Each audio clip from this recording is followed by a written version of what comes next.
जम्मू कश्मीर में सुरक्षा बलों को बड़ी कामयाबी मिली है। सेना ने 2 अलग अलग एनकाउंटर में टीआरएफ कमांडर सहित 5 आतंकियों को ढेर कर दिया। दोनों ही एनकाउंटर कश्मीर के कुलगाम जिले में हुए हैं।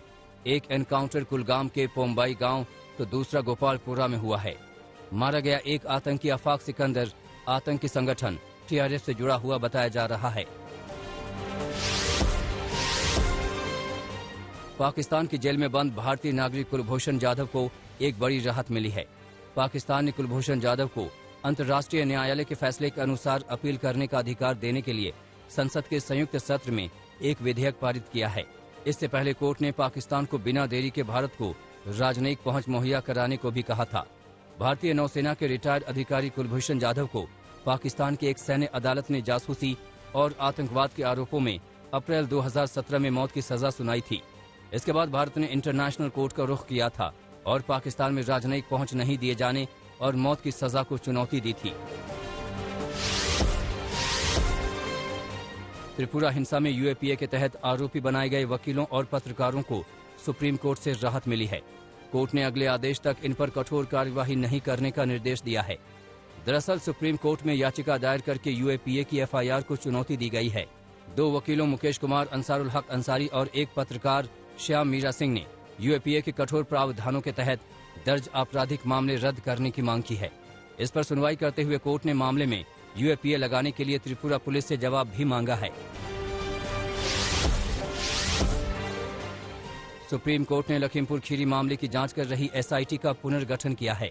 इसमें 3 सीनियर आईपीएस अधिकारियों एसबी शिरोडकर, दीपिंदर सिंह और पद्मजा चौहान के नाम शामिल किए हैं। कोर्ट अब चार्जशीट दाखिल होने और सेवानिवृत्त जज से रिपोर्ट मिलने के बाद मामले की सुनवाई करेगा। पंजाब और हरियाणा उच्च न्यायालय के पूर्व न्यायाधीश राकेश कुमार जैन को जांच में पारदर्शिता और निष्पक्षता सुनिश्चित करने के लिए नियुक्त किया गया है। मुंबई के पूर्व पुलिस कमिश्नर परमबीर सिंह को भगोड़ा घोषित कर दिया गया है। मुंबई के एस्प्लेनेड कोर्ट ने पूर्व पुलिस आयुक्त परमबीर सिंह को भगोड़ा अपराधी घोषित करने के मुंबई पुलिस के आवेदन को स्वीकार कर लिया है। मामले की जांच कर रही मुंबई पुलिस ने ये कहते हुए फरार घोषित किए जाने का अनुरोध किया था कि उनके खिलाफ गैर जमानती वारंट जारी होने के बाद भी उनका पता नहीं लगाया जा सका है। कोरोना संक्रमण को लेकर मध्य प्रदेश की शिवराज सरकार ने बड़ा फैसला लिया है। मध्य प्रदेश में अब कोविड-19 के मद्देनजर लगे सभी प्रतिबंध हटाए जाएंगे। अब सभी कार्यक्रम सामान्य तौर पर आयोजित किए जाएंगे। मंत्रालय में आई कोरोना को लेकर हुई समीक्षा बैठक में यह निर्णय लिया गया है। जल्द ही इसको लेकर आदेश जारी किए जाएंगे। हालांकि कोविड नियमों का पालन करना अभी भी जरूरी होगा।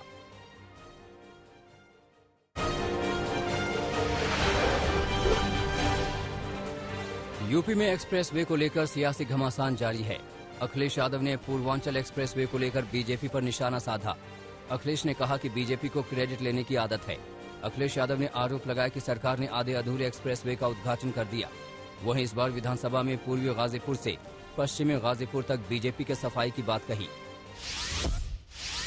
क्योंकि आज जिस तरीके से जनता का समर्थन मिल रहा है, मैं ये कह सकता हूँ इस गाजीपुर बॉर्डर से लेकर के अब वो दिल्ली के करीब में जो यूपी का गाजीपुर बॉर्डर है, वहां तक भारतीय जनता पार्टी का सफाया होना तय है।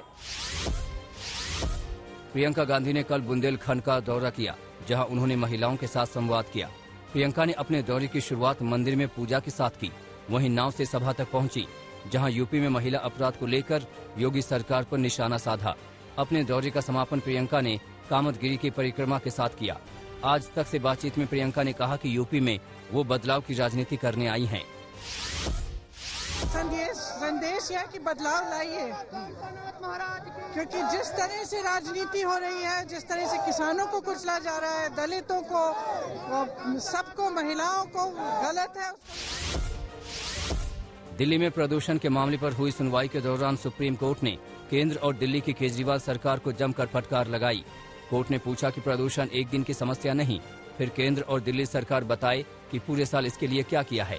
कोर्ट ने पराली जलाने की समस्या को लेकर भी सरकार से सवाल किया, जिसके बाद केंद्र सरकार और दिल्ली सरकार ने एक दूसरे पर आरोप प्रत्यारोप लगाना शुरू कर दिया। दिल्ली एनसीआर में प्रदूषण की हालत गंभीर है। दिल्ली के बाद अब यूपी के गौतम बुद्ध नगर में भी स्कूल कॉलेज बंद करने का आदेश दिया गया है।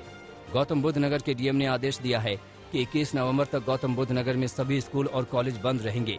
वहीं सभी दफ्तर भी 50% कर्मचारी के साथ खुलेंगे। पश्चिम बंगाल के बीरभूम में एक घर से 9 बम बरामद किए गए हैं। मामला दुबराजपुर का है। दुबराज पुलिस को सूचना मिली थी कि एक घर में भारी तादाद में असामाजिक तत्वों ने बम छिपा रखा है। पुलिस ने बम स्क्वाड के साथ घर में छापा मारा और ताला तोड़कर बम बरामद किए। बताया जा रहा है कि ये घर हसीबुल रहमान नाम के किसी शख्स का है। पुलिस आगे की तफ्तीश कर रही है। नोएडा पुलिस ने एक ऐसे गिरोह का पर्दाफाश किया है जो यूएस के नागरिकों को ब्लैकमेल करके उनसे ऑनलाइन ठगी किया करते थे। मामला सेक्टर 58 थाना क्षेत्र का है। जानकारी के मुताबिक आरोपी यूएस एजेंट के माध्यम से इसका डेटा निकालते थे और अलग अलग मामलों में फंसाने की धमकी देकर ठगी करते थे। पुलिस की माने तो इस गिरोह ने एक साल में करीब 7 करोड़ की ठगी की थी।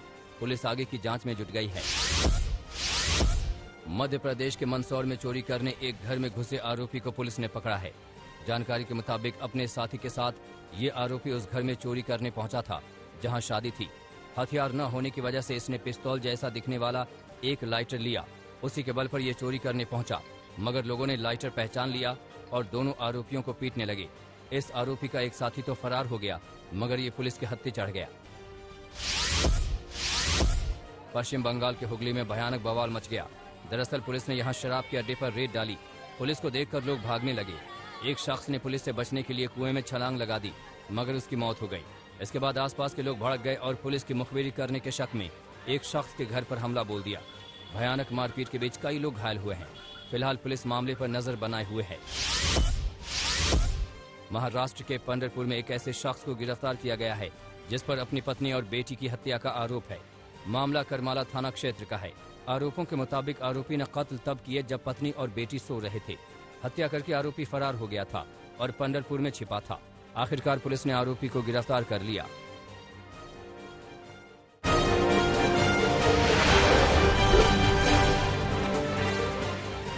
बेलारूस पोलैंड बॉर्डर पर शरणार्थियों और सुरक्षा बलों की मौजूदगी के बीच तनाव जारी है। रात के अंधेरे का फायदा उठाकर शरणार्थियों ने जबरदस्ती पोलैंड में घुसने की कोशिश की। पोलैंड पुलिस ने वीडियो जारी किया। 50 शरणार्थियों को पुलिस ने रोक दिया। म्यांमार के चुनाव आयोग ने आंग सान सू की पर मुकदमा चलाने की बात कही। पिछले साल नवंबर महीने में हुए चुनाव में धांधली करने का आरोप लगाया। इसी साल 1 फरवरी को म्यांमार के सेना प्रमुख ने उन्हें सत्ता से बेदखल किया था। आंग सान सू की 15 और अहम राजनेताओं पर मुकदमा चलाया जाएगा। ब्रिटेन के प्रिंस चार्ल्स पत्नी कैमिला पार्कर के साथ जॉर्डन पहुंचे। जॉर्डन के राजा से प्रिंस चार्ल्स ने मुलाकात की।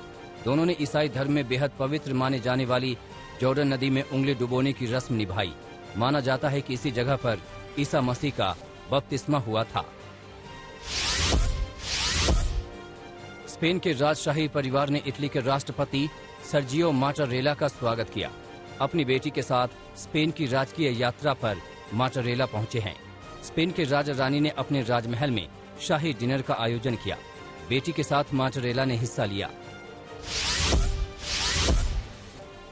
दुनिया में एक बार फिर से तेजी के साथ कोरोना के मामले बढ़ रहे हैं।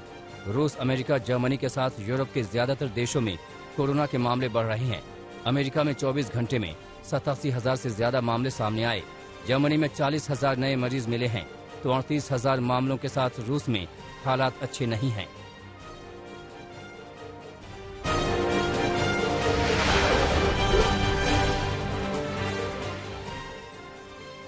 फिलीपींस की राजधानी मनीला में स्वास्थ्य कर्मियों को कोरोना वैक्सीन की बूस्टर डोज लगाई जा रही है। 17 लाख स्वास्थ्य कर्मियों को बूस्टर डोज लगाई जाएगी। अब तक यहां 3 करोड़ 88 लाख लोगों को कोरोना वैक्सीन लगाई जा चुकी है। इस साल 7 करोड़ लोगों को वैक्सीन लगाने का टारगेट है। म्यांमार की जेल से रिहा होकर अमेरिका अपने घर पहुंचे पत्रकार डैनी फेंस्टर 6 महीनों से जेल में बंद थे। हाल ही में म्यांमार की अदालत ने आतंकवाद जैसे गंभीर आरोप में 11 साल की कैद की सजा सुनाई थी। डैनी की पत्नी अभी भी म्यांमार में हैं, जल्द ही अपने देश आएंगी। न्यूक्लियर पावर प्रोजेक्ट्स में बिल गेट्स ने हाथ डाला है। अमेरिका के व्योमिंग शहर में परमाणु ऊर्जा संयंत्र बनाएंगे। 345 मेगावाट के नए प्लांट से 2.5 लाख घरों को बिजली मिलेगी। 2025 में यहां का मौजूदा कोल पावर प्लांट बंद हो जाएगा। रोजर फेडरर ऑस्ट्रेलियन ओपन में हिस्सा नहीं लेंगे। 2022 के मध्य से पहले कोर्ट में रोजर फेडरर नहीं दिखेंगे। घुटनों की परेशानी और हाल ही में हुए घुटनों के ऑपरेशन के चलते टेनिस कोर्ट से दूर रहेंगे। $3.5 करोड़ में मशहूर मैक्सिकन चित्रकार फ्रीडा काल्हो की पेंटिंग बिकी। न्यूयॉर्क में मशहूर नीलामी घर सदबीज ने इसकी नीलामी की। फ्रीडा ने साल 1949 में सेल्फ पोर्ट्रेट वाली ये पेंटिंग बनाई थी।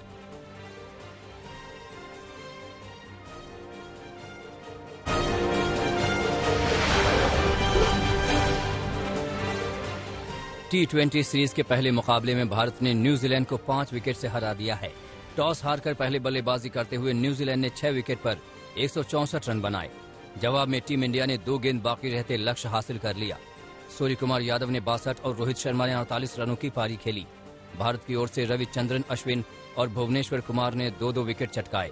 इस जीत के साथ ही भारत ने 3 मैचों की सीरीज में 1-0 की बढ़त ले ली है।